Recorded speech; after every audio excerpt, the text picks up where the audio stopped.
What is going on, everybody? We are getting closer and closer to the end of the season. Can you believe it? I told y'all season 6 was gonna be a doozy. The first six, what was I gonna say? The first few weeks, the first part of season 6 was one way. The second part was another, and obviously y'all was able to see that. As I told y'all I was gonna be. I told you I'm not a liar. Many things I'm not a liar. I don't know what they told you because they have tried to call me a liar before. But I can assure you that that's not the case with me. So as I also told you, the rest of the way, we had the little gap where it was just me for 2 weeks, but we had to skip that week. But now the rest of the season is just great hot interviews. I mean, hot fire interviews. Got to add that. And what I love about my show, as I said before, and I'm gonna keep saying the diversity of the guests and how they all have the different. It may be somebody who is an Emmy award winning person. It may be a mental health practitioner. It may be, Rico from down the way. You just never know. Everybody's opinion matters. So that's what I love about this show. And it also heightens, and this is so cheesy, it heightens community in a sense. Because today's episode is about that in a way. And, a lot of times, and I don't want to give it into too much before my guest comes on, but I think a lot of times in society, we highlight, I don't need anybody. And I've had episodes similar to this before, but this is much more in depth. But we highlight, I don't need nobody. All I need is me, or all I need is me and God. And although God is real, we have community for a reason. So let me start off with today's meme. The meme reads, there are people who are designed to not only get you to where you need to be, but also help you where you are now. Okay. Inspirations. So the inspiration for this week's episode, I got my mind is all over the place. So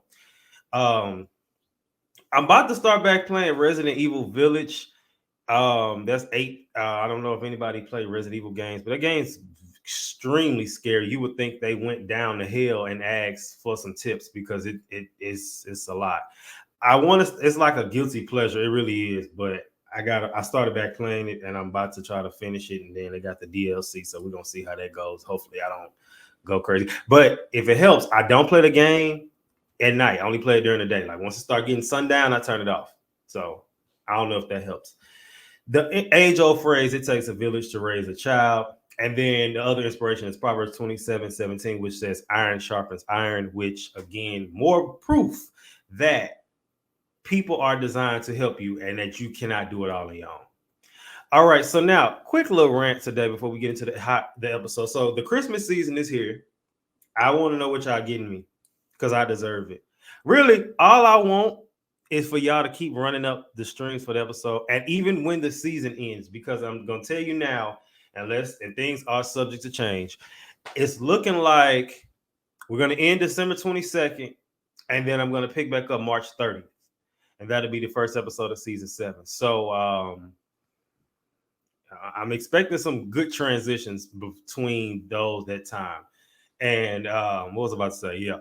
So that should be interesting. Also, to see what's gonna happen with that and how that's gonna go. But also for real with Christmas, what y'all getting me for Christmas? I mean, you probably thought I was gonna say, what am I getting y'all? But my presence is the gift. So I mean, I'm the gift that keeps giving. You turn me on, your whole view will change, your whole mood will change. You turn it on in the room, in the car, wherever you at. I come on, you're gonna get excited. So I mean, baby smile, old people grin. I just don't see how that happens. But seriously, Thanksgiving was a lot. I'm interested to see how Christmas is going to be being at home with my family. It's going to be a lot, but in a good way, hopefully. You typically have a rant about something that's going on in the world, but I think we got enough of that right now. So we're going to leave that alone.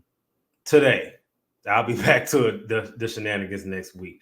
But again, the purpose for this episode is to highlight the difference between solitude and loneliness while still highlighting the need for utilizing the community or for people in general as resources. So without further ado, let me go ahead and introduce my guest, y'all. This is going to be a good one, I'm telling you now. Mitch, what is going on? Not a whole lot. Izzy, excited to have a conversation with you.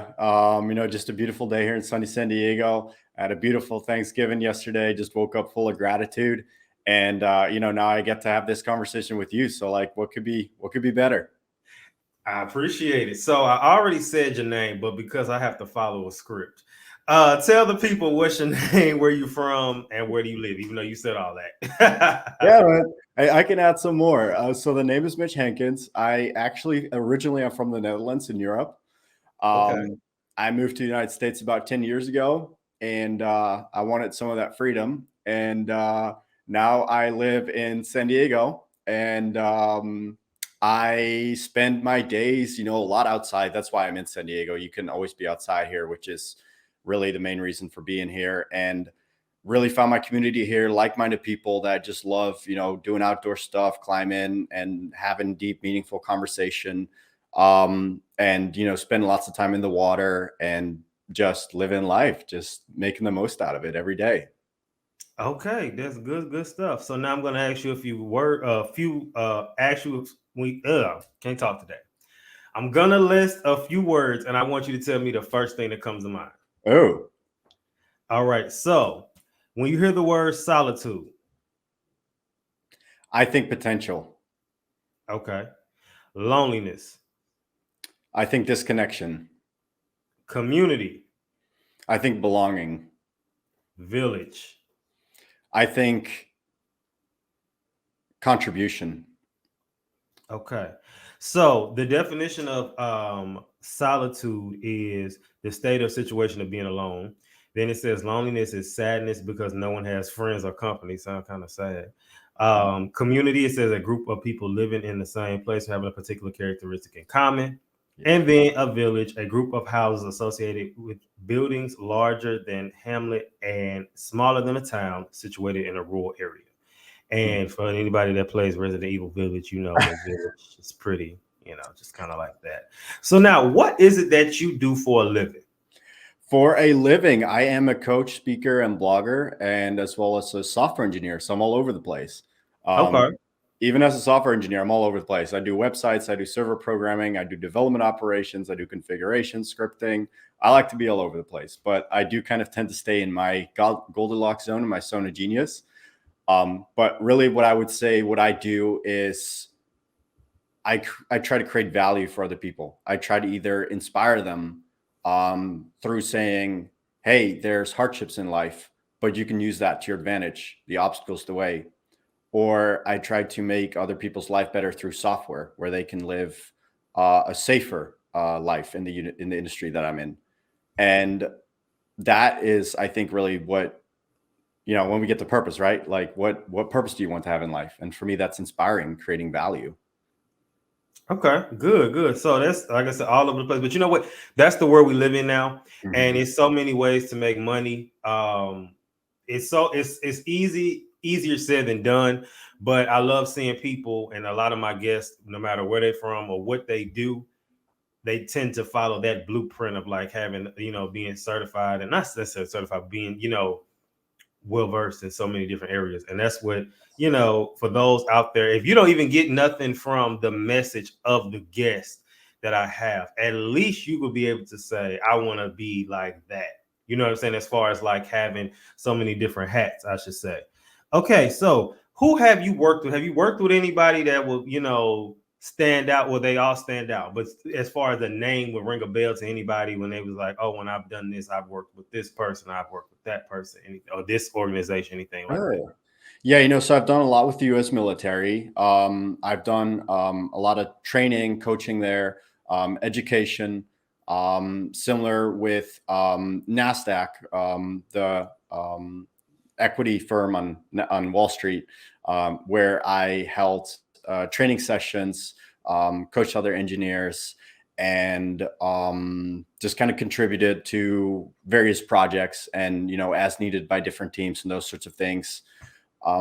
Other people I've worked with are mostly work-related friends, people that have come my way through referrals, those sorts of things. It's always tends to be, you get to know one person and then you're like, oh, wow, this person is so like-minded. And then they bring someone else along that's one of their friends or someone they know, a connection. And then it's just an extension of that person, so it's kind of like referral almost, where that's really the best way to meet people and to get to work with people, because you kind of know like what mindset they are, what kind of environment they come from. Someone once said, you are the average of the 5 people you spend the most time with. I forget who said that. Yeah, I know what you're about. But I very strongly believe in that. So like, if you have someone that's just a solid person, whoever they'll be bringing around, you're going to be able to work with them too. And, I tend to like to work with individuals more, really when you have the big organizations like Nasdaq and the US military, you're really constrained by this Byzantine environment of bureaucracy and rules and slow moving machines, so it's a lot of procedures. It's a lot less gets done versus smaller environments, smaller companies doing consulting work or contracting work, or just one-on-one with people. You can get a lot more done because there's just so fewer barriers.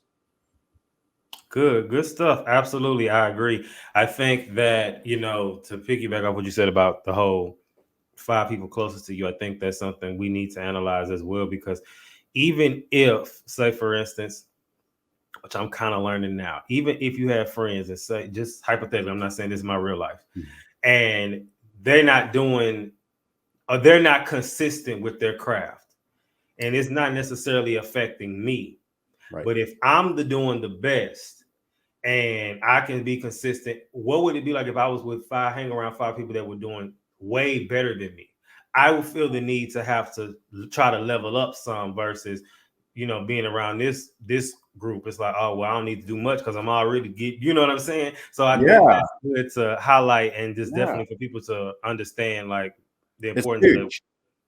Yeah, definitely. And we saying that even before we got into the actual part about mental health. So let's move on to the next segment, which is, what does this have to do with mental health? So first and foremost, I noticed that you are really big, you are an advocate for men's mental health. So I think in today's society, it's being discussed a lot more. It's still not the forefront. I still hear comments like, well, I don't need a therapist. I have my friends. I have my mom. And my stance on that is, okay, one, they're going to be biased, even if they don't try to be. That's one. And two, they're not a licensed professional who knows, can help pull out why you do this the way you do it, or give you different suggestions and recommendations. So you say that men's mental health is rarely discussed. Can you elaborate on this a little bit? Well, that really comes from both my studies in the area as well as my anecdotal life experience, lived experience, where I grew up with, on one side of the coin, fantastic parents, a very disciplined, supportive father, a very grounded, emotionally intelligent, philosophical mother. They both challenged me in their own ways. But it was always silver lining of stuff. It was always, if I said, Mom, I feel this or that, and I don't feel good, she would say, well, there's, kids in parts of the world that don't have parts of their body. Like, you don't have anything to complain about. Suck it up and move on up, move on. And that continued throughout my life. When I was in relationships, parts of myself, life experiences that I shared with those people were minimized. They were neglected. They weren't discussed. They weren't seen as important as they were. And then it flowed into the military, where some emotions such as anger are encouraged, but emotions such as sadness and insecurity and all those things have to be repressed. So for most of my life, I went through life thinking anything positive I share, anything negative I keep to myself, because I'm a man and I need to figure my own stuff out. That's not as somebody else's business. If I'm complaining without offering a solution, then I'm not doing anything valuable. So I have to take care of that myself. And because of that, I never sought out help. I never invested in friends. I became this stoic, robot that didn't really have, I was described by friends as not having any emotions at all. I became very analytical, logical. I repressed anything intuitive or emotional. And that was a survival mechanism. But nobody ever came up to me and said, what's going on? Like, why are you this way? No supervisors in the military, no teachers when I was younger, no friends. Right. Nobody did that. And I think in a society that is well-grounded, people would ask you those questions. It's just like why I think it's harder for men. I think in women, circles of women, mental health is much easier to discuss, is much more supportive. If you come up to a guy and you share certain feelings, they might be like, oh, you're a wuss, because of their own mental conditioning, versus women will be like, well, let's sit down and talk about it and let's figure this out. And, for men, it's not like that most of the time. You really have to go out of your way to find those people. And you don't know for like a few months or a few years if those people are reliable, or if those people can actually have those conversations, you know, or how they have been programmed and conditioned by society.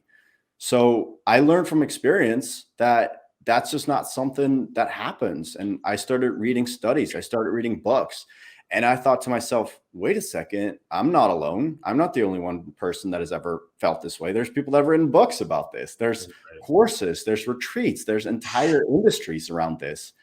And, you know, that's really when I fell into coaching, where I sought out coaches, and coaches brought me into therapy. And that's really when I started noticing, like, wow, if these signals that I'm receiving from my mind, these painful emotions, if I start listening to them instead of repressing them, I can create a much more meaningful life. And it hurts a little bit in the short run, but it creates a lot of happiness in the long run. And once I made that journey, I was like, I need to be the person that stands up and says, hey, it's okay to admit that you're hurt. It's okay to admit that you're isolated. It's okay to admit that you're lonely and that you're not happy with what society expects of you, that you're not living your own true life. And it's okay to admit that and talk about it and discover what you truly want, and to surround yourself with the right people to bring you up to the level where you want to be, and to wake up with full of meaning and joy instead of having to wake up out of some sense of obligation and duty, you know? And it was just this experience where I said, nobody's going to do it for me. Nobody's going to do it for me, because that's not the society we live in. That's not how we've been raised. And you got to take that initiative yourself. That's what I learned.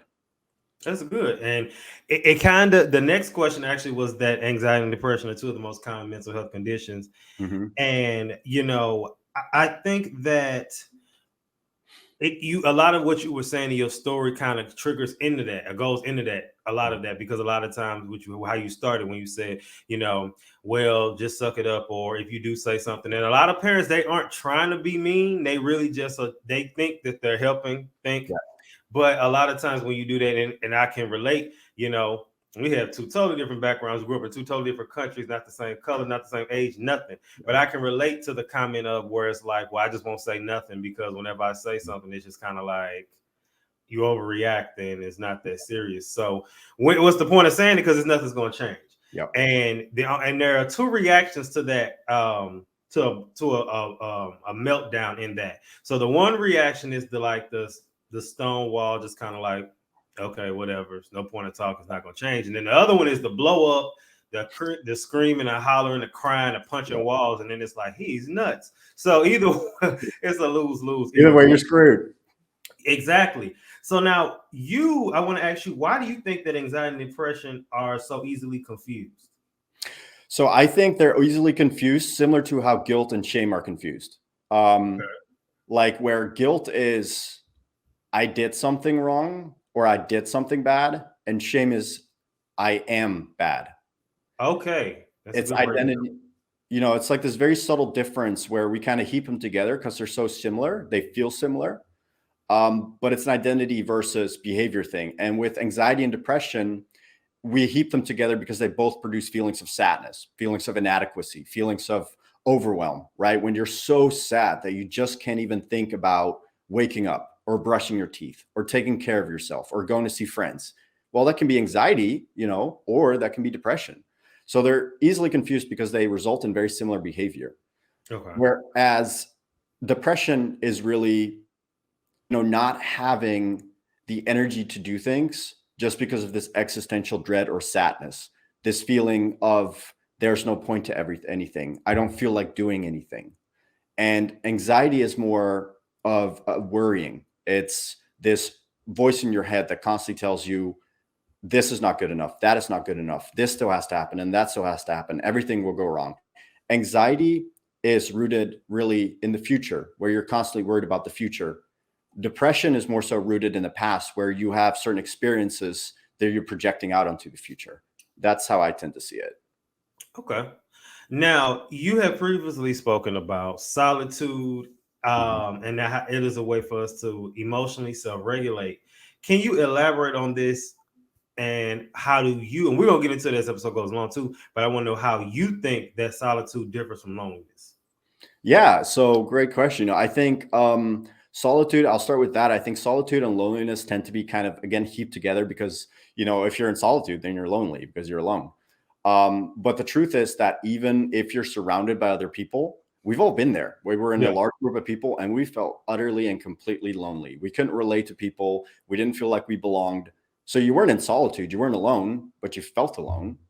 And solitude is a state of being alone, in nature, in your home, wherever you are, not directly interacting with others. And you can feel lonely. You can be in the middle of nowhere and feel lonely, but you don't have to feel lonely. Solitude can be, for me, it's one of my superpowers. Loneliness is, I've lived most of my life in loneliness. It's debilitating. I feel like I've missed out on so much. I never went to college. I didn't go through any major party phase. I didn't go through any fun, typical experiences that most people go through, because I had no one to relate to. And anything in life is only worth experiencing, has value if it's experienced with others. Otherwise, there's no meaning to it. That's what it means to be human.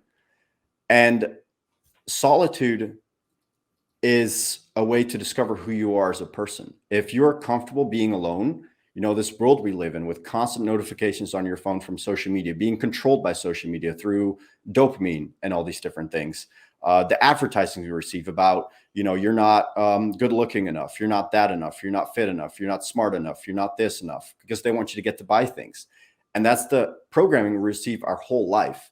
So we're not used to being alone and being comfortable with our own thoughts. And that is when you feel lonely, when you're in solitude. But if you're capable of being alone, being in that kind of that boredom and being okay with that, just going within yourself, really becoming introspective and letting the outer world dissolve, that's when you get to know yourself. And so you can emerge from that solitude with strength. It's just like how J.K. Rowling wrote all those Harry Potter books by completely isolating herself. That was her technique. She went into a resort, she booked herself, she didn't interact with anyone, and she knocked out those books and she came out with manuscripts.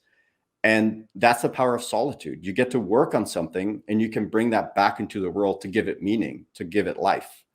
And solitude is not something we get a lot anymore because we all carry our phones with, email, social media, messaging, phone calls. We don't get that solitude anymore unless we really intentionally seek it out. And even then, if we do seek it out, we have to learn to be comfortable with it because we're trained that being okay is not alone, that we'll get FOMO. Fear of missing out. Somebody told me that, and it was somebody I knew, and they kind of said that about me. They said, I think you have FOMO, but with them, they, like how you said, they never did this, never did that. And for me, I think that's interesting. Like, I know I have friends who, like, they'll say, oh, I've never had childhood friends. And I just feel like, and when I say weird, I don't mean it like I'm looking down. I'm just kind of like, how do you not have childhood friends? I feel like everybody does. So when people say that they don't, it's like, people like, I didn't have my first friends. I know people when I went to college, they was like, they didn't have friends like that until they got to college. Mm-hmm. And I was just like, wow, because I literally came out the womb with people, basically. Yeah. Only child, but I always had friends. So it was just so weird. And again, not to look down on that. But so this from everydayhealth.com. It says, how do psychologists define loneliness?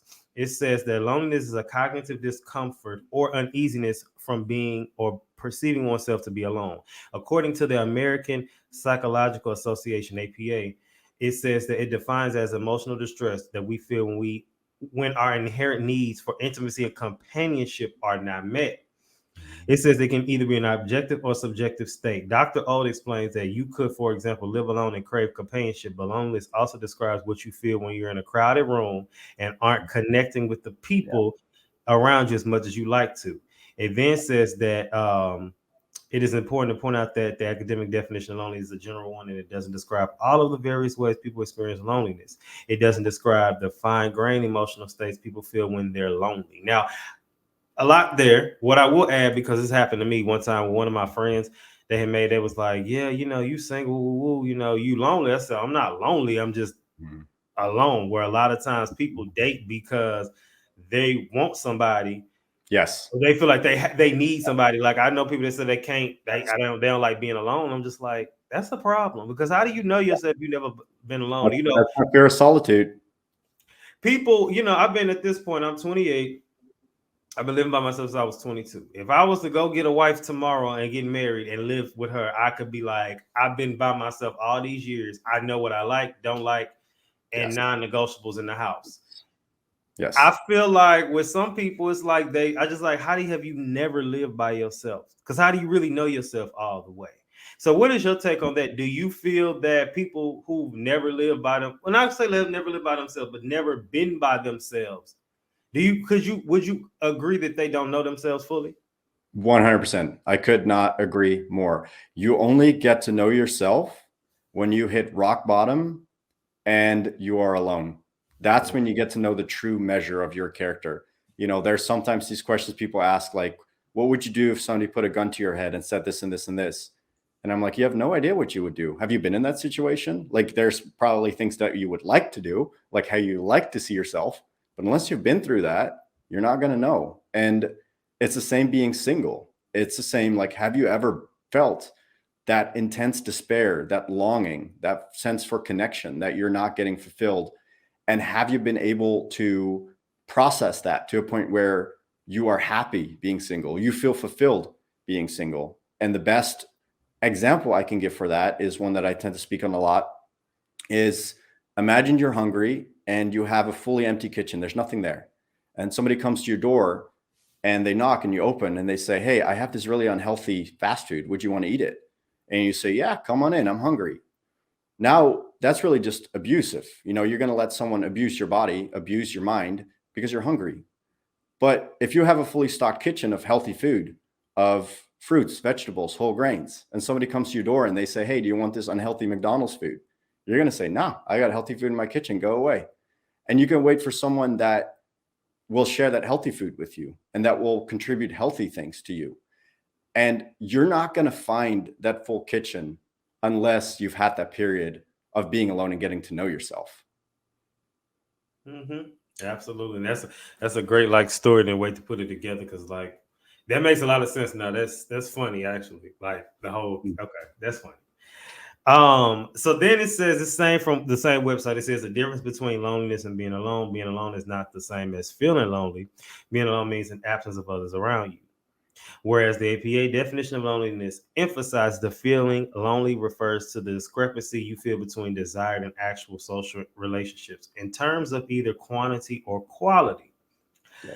Loneliness is a feeling of unwanted isolation or lack of connection, whether you are surrounded by others. Solitude, on the other hand, I like this, is a choice. It says people may choose to be alone for hours or days and not feel lonely at all. Solitude can be a wonderful thing until it goes on too long and drifts into loneliness. Has your solitude ever drifted into loneliness? Absolutely.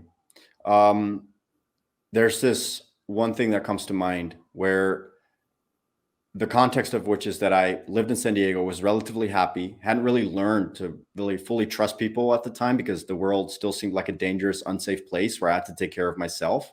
Right. And I had financial goals. I wanted financial freedom and I wanted to buy a duplex so I could live rent free and have my tenants pay my rent. And financially, it wasn't doable in San Diego. So I started looking for other places I could do that. And I settled on Columbus, Ohio. And in the end, ended up meeting fantastic people there. But for the first few months, I was very alone. And when I decided to return to San Diego and had a new game plan in mind for how I wanted to live life, I decided to take a road trip. And I drove from Columbus down south to Alabama, over to Mississippi, Texas, Arizona, and New Mexico, and then all the way over to California. He was on tour. Yeah, it was a little, yeah, I did some stand-up comedy and everything. Just mostly got shit thrown at me. No, just kidding. I wanted to be on the road, and I wanted to figure out what it was like to not have a home because I sold it, and to just have my stuff in my car, everything that didn't fit, didn't come with. And I wanted to see what that was like. And that was solitude. And the first few weeks were amazing. I stopped by friends, I slept in hotels. I would work in the morning and then take the rest of the day, go hike in the mountains and these beautiful, beautiful trails everywhere with my dogs. What work was you doing? Just so people can know. At the time, it was programming and also developing my coaching program. Which was remote? Yes, all remote. Okay. Yeah. And yeah, so I would work from hotels, from Starbucks, wherever, and then just, do my thing and go into nature. And it was about 5 or 6 weeks I did that. I took a long time to drive, and I would stay with friends here and there. And the first few weeks were great. You know, I was learning a lot about myself, learning a lot about the stuff I like, don't like. And then to answer your question, it did turn into loneliness. We're near the end of the trip. I was in New Mexico, and the idea was to drive up to Las Vegas and Colorado and then back to San Diego. And I just completely cut out Las Vegas and Colorado and just went straight to San Diego because I had this craving, this yearning to be around people that I love, around people that mean something to me. Because after those first few weeks, everything became meaningless. I was sending people pictures and talking to people, but they weren't there with me. And I really just got lonely. I was alone on the road, and I felt like I had no one to talk to or nobody to experience life with. And, you know, I woke up alone. I went to bed alone, and I didn't really see anyone that was close to me. And that's really when I discovered, like, well, I can be in solitude for a few weeks, but then I need people around me. And that end of the journey, I was like, I'm just going to go straight to San Diego. I don't want to do this anymore. And that was a big life lesson, but it was definitely unpleasant near the end. Okay. Well, that's, again, I love how he answers the questions with these stories, and that's why you need to let life. And one of the reasons why I enjoy with this type of podcast, taking the big breaks that I do, because I feel like I come back for each season more recharged. And of course, as the season goes, life's in season as well. But a lot of the stuff that happens in them like 3 months, you know, it kind of is like I feel like each season is kind of where I'm at in life. And, you know, with the decisions that I need help with, you know, helping y'all, you know, we helping each other. Because like I said, my guests are in the narrative of the show, the expert in that area. And I'm the person that's getting the information so I can spread it to the world. So good stuff. So that was a story you reminiscing. So let's go into the next section, which is called the weekly sabbatical. And in this section, that's what we do. We reminisce, we re-rest, and we just kind of look back on some stuff. So the first question I have in this segment would be, where should people go if they want to connect with you and learn more about Debug Life? So the best way people can do that, you know, all these thoughts, things we've discussed, these themes I blog about, they can go to my website at thedebuglife.com. And they can also go ahead and go on social media, Instagram. It's the same handle there, the Debug Life.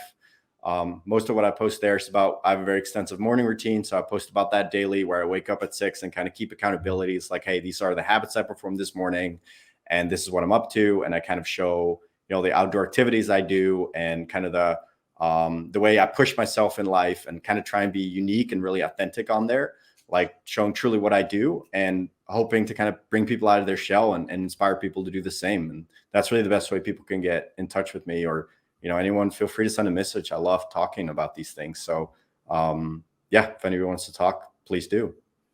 All right. And that is for just like the computer programming and things like that. And do you host like classes or anything for anything that you do? So the Debug Life is really more a blog around mental health and challenging the status quo. Finding courageous action, finding who you are as a person, sleeping right, exercising right, eating right, all those different domains, especially for men. But most of it applies to women as well.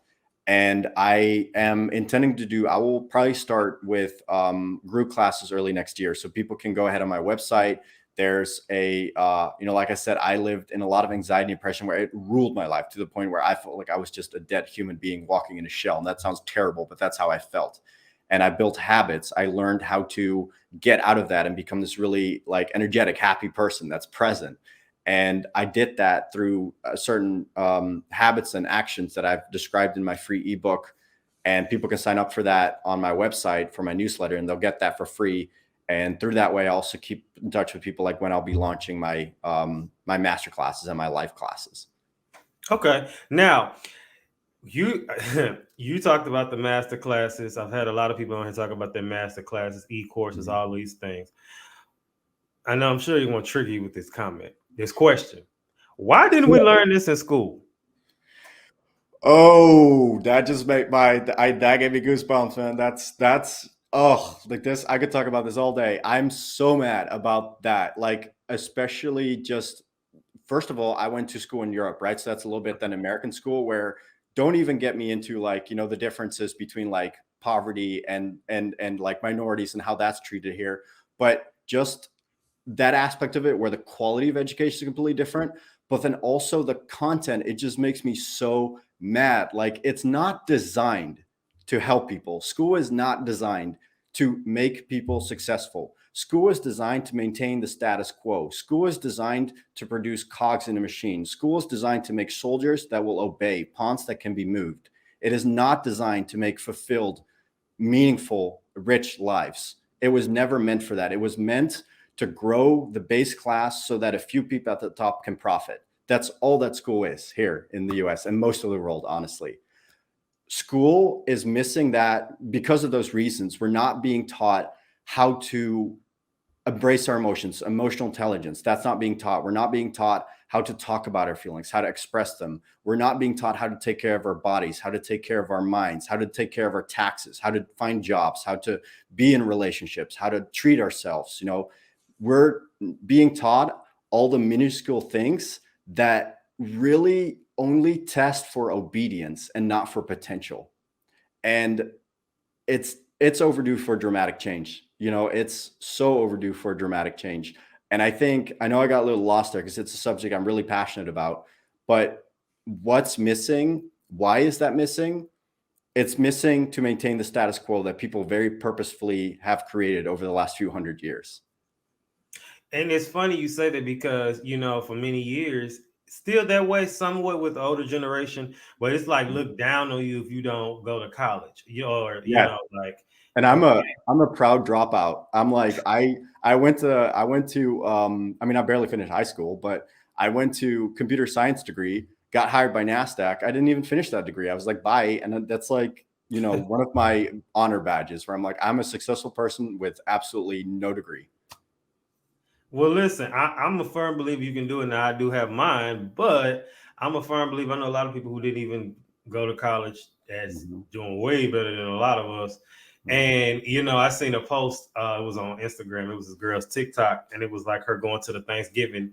You know how like those shady questions that like older adults ask, and they'll say stuff. And it was she. And the comment was, it was funny. It was a funny reel. It was like, are you still doing that little TikTok stuff? And she was like, yeah, and it's making more than your salary in a month. And I'm like, yes.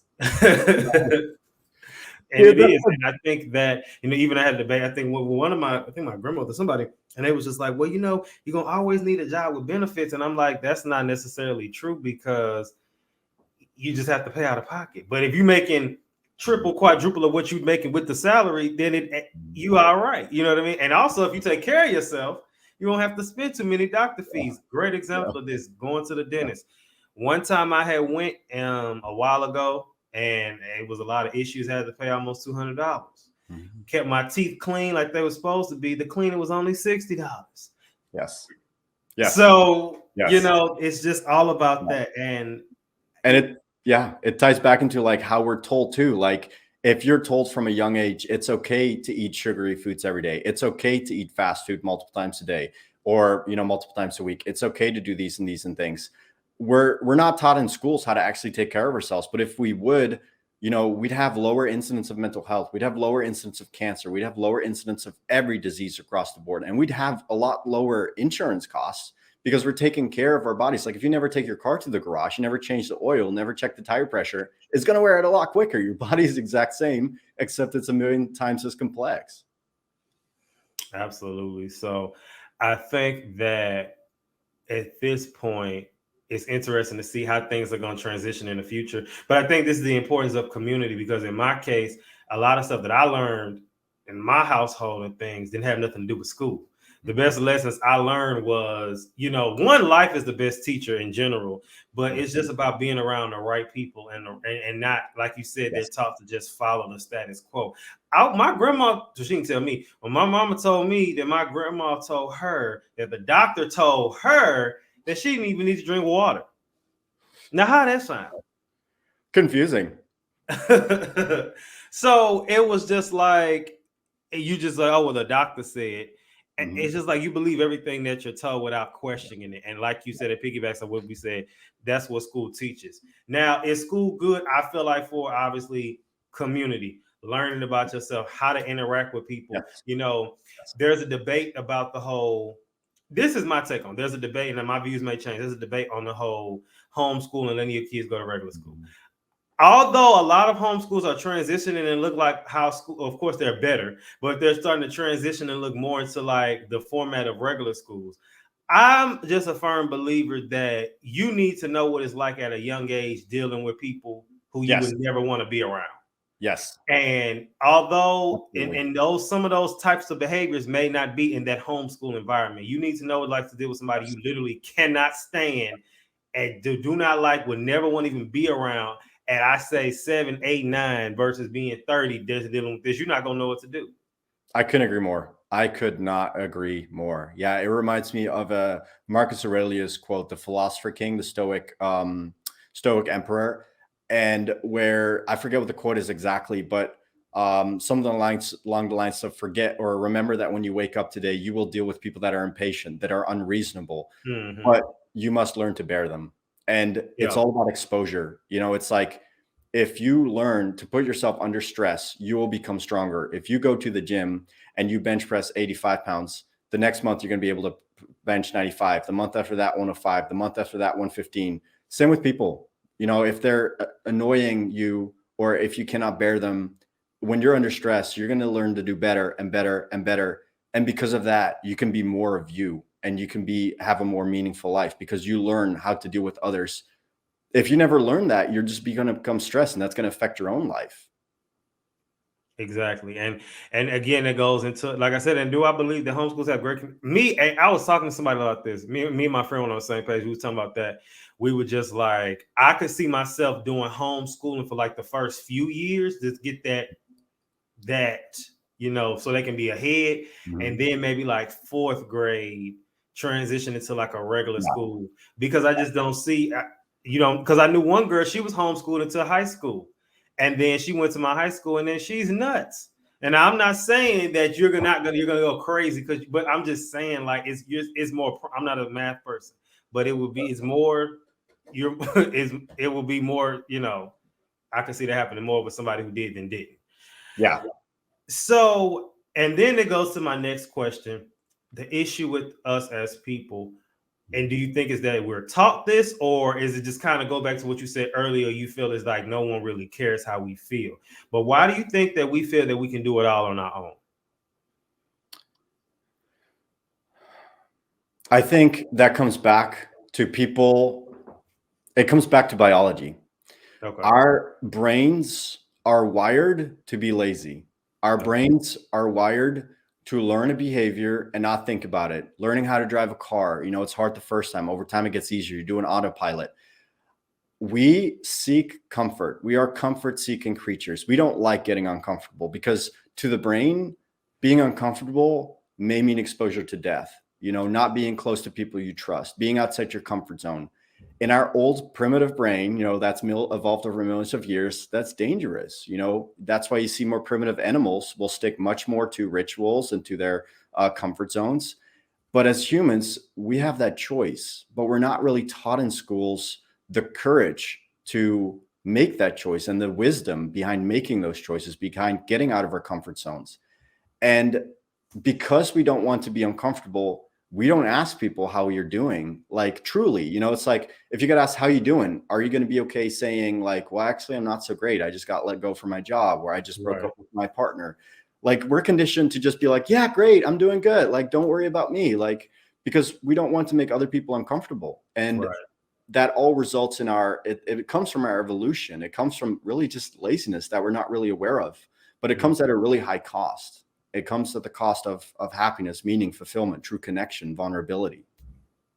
Yeah. And again, it goes back into just wanting to make sure you're around the right people and observing. And again, the whole school thing and what you just said, you know, about, well, I'm going to say the first thing and the second thing. So the first thing about the whole school thing, as you get older, know what kind of community you're looking for. You know what traits and people you don't want and can't be around, and will lower your vibe. But then also to what you were saying about, you know, just this is how we talk. Just keep it to yourself. But I know, especially in the Black community, is keep it in the family. Just keep it in the house. Yeah. And that keeps bondage going. And that keeps a lot of issues going. And a lot of people do that. And I know a lot of other cultures as well have that same mentality. Like, oh, just keep it in the house. Nobody needs to know your business and stuff like this. And us telling our struggles from just our life struggles on a platform like this, like we would have been stoned like 20 years ago. Seriously, we would have been stoned. They would have been throwing, it would have been absolutely, absolutely. I mean, we'd be having a good time too, but it wouldn't be like it is now, where people are. I just couldn't agree more. Things are different, and those walls are getting are kind of getting deconstructed finally. But it is because of that segregation. It is because whether it's communities of physical differences like ethnicity or culture, or whether it's more like mindset differences, we're so afraid to move out of our comfort zone and embrace people that are different than us, because it makes us scared for some reason. It makes us think that moving out of our comfort zone isn't great, but it's the greatest thing in life to get to know other people, to get to know different perspectives, to get to know different cultures and different experiences. That's where our strength as the human species lies. And it's beautiful that we're now in an uptrend where we can have this conversation. It's not 20 years ago where it's not as embraced, but there is still a lot of work to be done. And it's affecting a lot of people. I'm sure that you're well aware of that. It's affecting a lot of people. Yeah, absolutely. So now let's move into the next part of this, where I did some research. And for those of you so we discussed the difference between solitude and loneliness. And we had a conversation throughout that flowed in and out about community and the need for it. And, what happens when you don't have it, and what happens when you have a bad one, because, if you have a bad one, you can be prone to doing bad stuff like drugs. And, I seen a thing. And it was something about it was a post on Instagram, and it said we all let the dare drug lion down. I said, yeah, because we all did drugs, but that don't mean you got to keep doing them. But we definitely let them down you could be around a community of just negative people who you have these wonderful dreams, and they like, I don't see that working for you. I've had people tell me that all the time. That's why I'm real selective about who I tell what I'm doing. Yes. What I'm doing, even with this podcast. This podcast wasn't a group discussion. It just kind of came about. Yes. And now it's, it's got people, calling me for information about how to start a podcast. So I love what you're doing. And then my thing is, and I've learned, especially in this business, even if they don't say nothing, they know what you're doing and they seeing it. Even if they never congratulate you, they see it. So even with that, make sure you're around a community who uplifts you. And again, I said it before, it's very strange if you're friends with somebody or dating somebody and they're having all this success and you don't say anything. To me, that's strange. Yeah. Yes, absolutely. Because it's willing to be uncomfortable, right? It's willing to be, because we're all going to have jealousy. We're all going to be like, I wish I did that. I wish I had the courage to do that, or the results, the financial payoffs, whatever. And, that's negativity, and we can hold on to that because it makes us comfortable, because then it's an outside experience and it's projected on other people and we don't have to change anything. Or we can just kind of look within, become reflective and acknowledge like, hey, this makes me uncomfortable, these feelings. But because of that, we can also say, well, I have the same ability to walk that path and I can be grateful for this person. I can show up for them and support them. And that is short-term uncomfortable, but it's long-term a much more meaningful connection.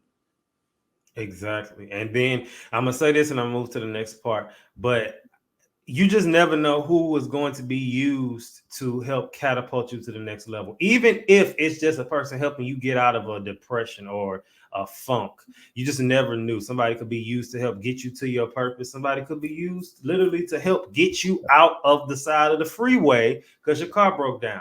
So we have to be open. Now you have to still use discernment, but you have to be open to people. And I think a lot of our, again, the communities are taught, I don't know them. I'm not with new people, but you need a community for everything. For example, if you just had a kid tomorrow and your friends don't have kids, they're not going to understand. So you need a community of people who have kids who get it, or a community of people like, podcasters, like-minded individuals who have deep conversations.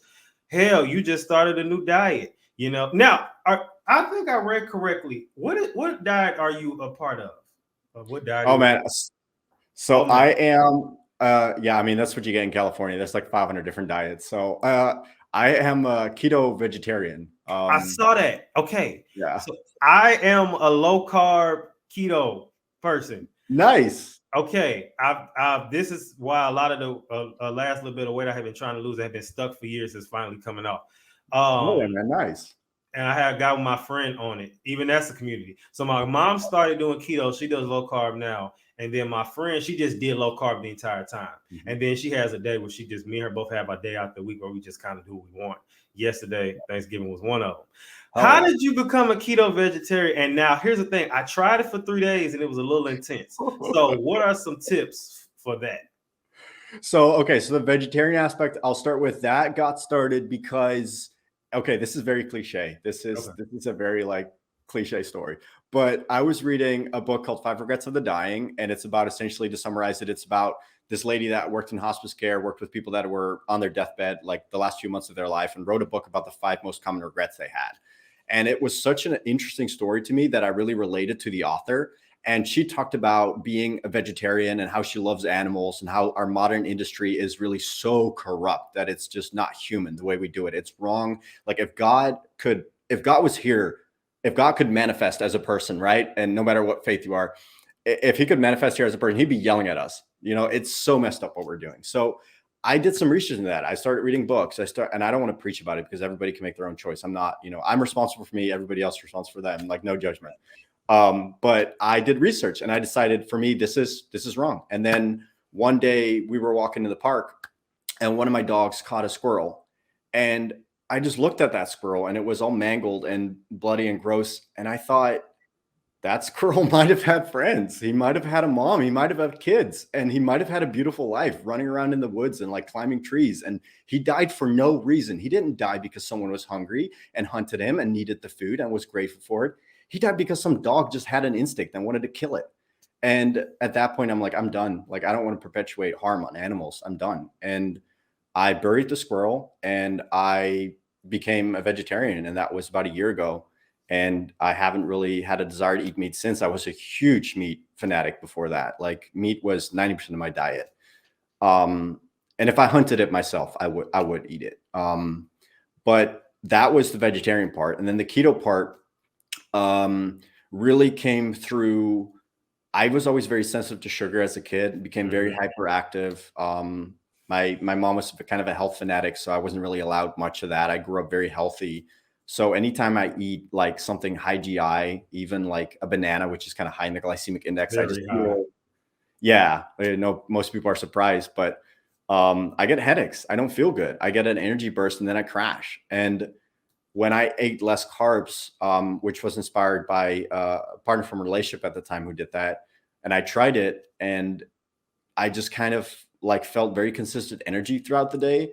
And I didn't have all those cravings. Like, it wouldn't be at 6 o'clock where I'd be raving through the pantry, like stuffing my face with all sorts of food, walking back every 10 minutes. And the cravings kind of disappeared. And I just really liked it. And I'll still eat it here and there, like Thanksgiving. But I really liked it. And the first days were rough. It's kind of like, the best thing I can compare it to is like nicotine or caffeine withdrawal, where you need to have that cup of coffee in the morning in order to even be able to say hi to someone. Right. And then you stop drinking caffeine and you're like this mental fog and haze. And then after a few weeks, it's smooth sailing. And it's kind of like that, where your body is like not too happy, but then you get used to it. And that's, carbs is the only thing you don't need. If you don't eat protein, you're going to die. If you don't eat fat, you're going to die. Carbs you don't need, because it converts to glucose in the blood through glucogenesis, and fats and proteins are sources for that too. So carbs aren't really even necessary. That was really a product of the agrarian age. And it's really a growth factor for a lot of disease. Mm-hmm. Absolutely. Yeah. And I to explain to people, because they'll talk about keto. Like one girl, I know, she tried to be like, why are you doing it? That's not healthy. But again, it's always people saying something not healthy and they ain't lost weight. I'd just be confused. But yeah. She was just like, that's not healthy. And I said, well, you don't. And I used to feel the same way until my mama got on there and I kind of, fell into it. But like, it's not bacon and eggs all day. I mean, you could do that if you want to, but I mean, that's not what it is. It's really the omission of sugar, flour, the things that are killing you. And older people, we just think, I'm not older, but the older people just believe like, oh, you gonna die anyway, you're gonna get sick from something anyway, and that's just, you don't have to be in pain, and that's the main thing. But It's just take care of yourself. It's like exercise, like where people used to think like if you exercise, your heart only has so many heartbeats, and if you speed that up, you get less out of it. Like no, you're prolonging your life. It's like putting good stuff in your car that prolongs its life. Like it's just taking care of your body. It's getting more out of life. You can't tell these people nothing. So, all right. So now I found 15 reasons why community is important. Now we don't have time for all 15. So I picked the 7 that stood out to me the most. So the first one says community reduces anxiety and depression symptoms. We had a conversation about that earlier. It says that when we feel like we're being part of something bigger than ourselves, we're able to cope with stress better. Community gives us a sense of belonging and relieves our loneliness and stress. The community has been shown to reduce anxiety and depression symptoms by giving you a strong feeling of support from others in your life. Having support from others can help you get through tough times easily. Helping others will make others help you too in times of despair. So I like that. It then says that community, this is the second one, builds trust in society. And as give or take, I feel like, but it definitely can put hope. I say hope in humanity that it is some people who not only get you, but people who also, we on the same page. I'm not the only one who's been through this or struggled with this, kind of like you mentioned earlier. Community encourages sharing and acceptance, and I think that's good. Community provides, I like this one, like remember, like the meme says, somebody designed to get you to the next level. Community provides opportunities for business. You never know who will stumble across anything that you're doing. You know what I mean? It could be, you just never know. You just never know. And actually, I'm talking to myself because I had the energy of desire. I'm supposed to be going to a networking event later, and I kind of was like, I don't think I'm gonna go because this week has been pretty intense, but I think I might need to go. Community provides social connection. Again, like we mentioned earlier, it kind of piggyback off the full conversation. You've never dealt with a crazy person until you were 25, and now you don't know what to do. Yeah. Where you can say, I've dealt with every personality possible. So I'm thankful for that. Community involves new ideas and inventions because, like I said, if you don't know something, they might, and then vice versa. So we can help each other. And then the last and final one, which I always think is good, community fosters spiritual development. Whatever your faith is, if you want to go to the church or you got some people that can pray for you when you're going through something, y'all can fast together, or y'all can just lift you up with some spiritual encouragement. That is always great as well. And just somebody again who gets it. You just need to find people who get it. And I was raised on having different groups of friends. So, and they can't always mix. You have your people, I feel like me, I'm that person that can do everything. So I'm that person. And I have friends that are like, oh, I can take these people and anything I'm doing, I can bring them. But some people, this is not the environment for them. Yes. It's not the group for them. And you have to know that too. And I think that's good. So before we get into the final segment, and I didn't even plan that, but how do you differentiate groups? I do it really based on activity. So, you might, because for me, a way a group sticks together is the same how a business sticks together. And it's through a shared mission. It's through a purpose. If a company loses its purpose, its results, its product suffers, and it loses because of competition, it loses and it goes out of business. It's the same, I think, with groups of friends, where you have to have a common shared interest. That can be a church, that can be a book club, it can be anything, but it has to be something where people can grow together, where there's some sort of process involved towards a common goal, because that creates cohesion. Like in nature, anything that moves is going to move at some different paths unless it's anchored by something. So the way I create division is by having activities. Like, for example, I might go rock climbing with some people. I might go surfing with other people. I might do holidays with other people. I might do the people that I go rock climbing with, I might not have deep, meaningful spiritual conversation with. So if you get those grouped together, they're going to be like, okay, this is kind of weird. This is not what I'm used to. So that's really what I do. I look at what kind of activities do people do, and can we perform them together? Because that's really the bonding experience. Okay, good. So anybody who don't know how to differentiate groups, and some people I know, they just say they completely I don't mix groups at all. But in some cases, I feel like it's times where you can. Some people are one extreme or the other. Yes. So, and again, that's something I learned through my years of being around different people. Yeah. All right. So finally, let's move into the final segment for today, and this is game time. Woohoo! In this, not the woohoo. In this game, I'm going to ask you a few questions, and they're centered around community. And I want you to tell me whether or not this is a good community or like, I don't know about that one. Okay. All right. Are you ready? Let's do it. Okay. First group of people who all podcast together and feed off each other, giving each other ideas. Absolutely. A community of people who all have different backgrounds and different walks of life, but they are all good friends.